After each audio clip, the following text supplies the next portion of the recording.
bu günləri o qədər hasant reseptlə sizlərlə paylaşıram ki, qapımız döyülüb, qonağımız gəlib, stolda əyləşənə qədər siz bunu hazırlayıb stola qoyacaqsınız. İndi isə başlayıram hazırlamağa.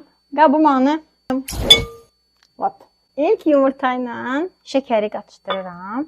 Bu stakanla göstərirəm, yenə həmişə olduğu kimi, hamının evində, yəni daha rahat qramları bilmək üçün. Həmişə olduğu kimi də video aşağısında sizlərlə paylaşacağım. Şəkərlə yumurtanı qatışdırdım. Baxın, belə ağ olmalıdır. Onun üzərinə duru yağ əlavə edirəm.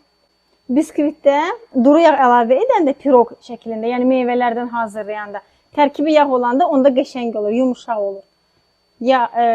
Süd, yağı, südü də əlavə elədim. İndi qaldı, bu bizə lazım deyil.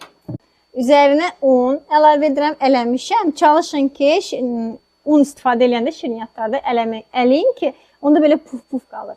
Qəşəng, vazduşna olur. Onun da üzərinə soda ya qabartma soda əlavə edin. Bir də ki, vanil. İndi vanilin iyi qəşəng gəlir. Çiyəliyi də doğramışam. Hələ bişmədən uşaqlar gözləyirlər ki, səbirsizliyinə nə vaxt şirniyyat hazır olacaq. Çox rahat. Yəni istilərdən əlinizdən tutacaq. Çox rahat. Çalışıram ki, sizlərlə çox rahat, hasan və çox dadlı reseptlərlə paylaşam. Bu da onlardan biridir, hansı ki, tez-tez hazırlayıram. Hər cür meyvə ilə olar. İndi klubnikadır, malinadır, maşallah boldur. Düşündüm ki, çiyələk ilə sizə göstərim ki, yəni çiyələk sevməyən yoxdur. Siz də hazırlayın, Miri də gəldi. Baxın, bu şəkildə belə massa alınır və bunun üzərinə xırda-xırda, yəni istəyə görədir nə qədər əlavə eləmək istəyirsiniz. Amma yenə də qramla yazacağım ki, mən nə qədər tökmüşdüm. Baxın, belə xırdaladım, belə balaca-balaca. Tökürəm bunun üzərinə. İstəsəz bu şəkildə hazırlayın. Sadəcə çiyələk ilə çox dadlı olurdu. Yəni çiyələk sevməyən, inanmıram ki, elə bir insan var ki, çiyələyi sevmir. Əgər elə bir insan var ki, həqiqətən də mən çox istəyirdim, maraqlıdır, kommentdə yazın. Mənim uşaqlarım şokolad sevdiyinə görə damla şokoladı da əlavə edirəm. Çiyələyi balıçqamdan eləyəcəm. Töküm biraz. Bu qədər. Damla şokoladımı da tökdüm üzərinə və qatışdırıram. İndi qabımı da yağlamışam. Qabı istəsəz yağlı kağızı istifadə eləyin qaba. Ya da istəsəz yağlayın. Mən yağlamışam. Ya da ki, yağlı kağız yoxdursa, ola bilsin ki, duru yağ da yoxdursa, yəni şirniyyat hazırlamaq istəyirsiniz. Problem deyil. Siz unla, un belə səpə bilərsiniz və onun üzərinə töküb pişirə bilərsiniz. Yenə də yapışmayacaq. Bismillah. Ay, hər rəngi var. Əzə çəkdim, yerləri çəkmə. Sual işarəsi də yanmışam. Oy, bu kadar mı?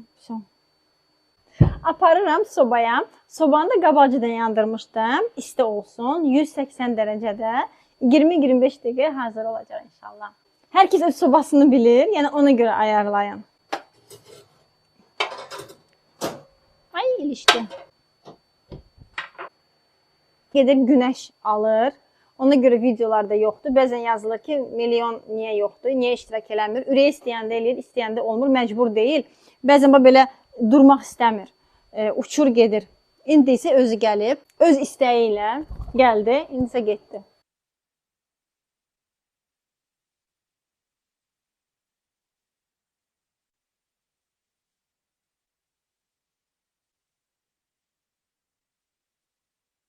Şirniyyatım hazır oldu. Üzərini şokolad və çəli ilə bəzədim. Belə bu şəkildə.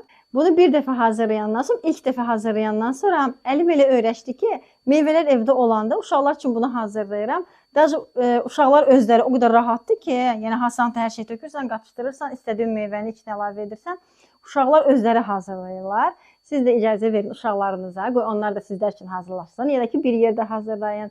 Allah ruzunuzu bol və bərəkətli eləsin. Siz də hazırlayın, nuş olsun. Mənim əziyyətimi abunə və like-la dəstəkləyin. Təşəkkür edirəm.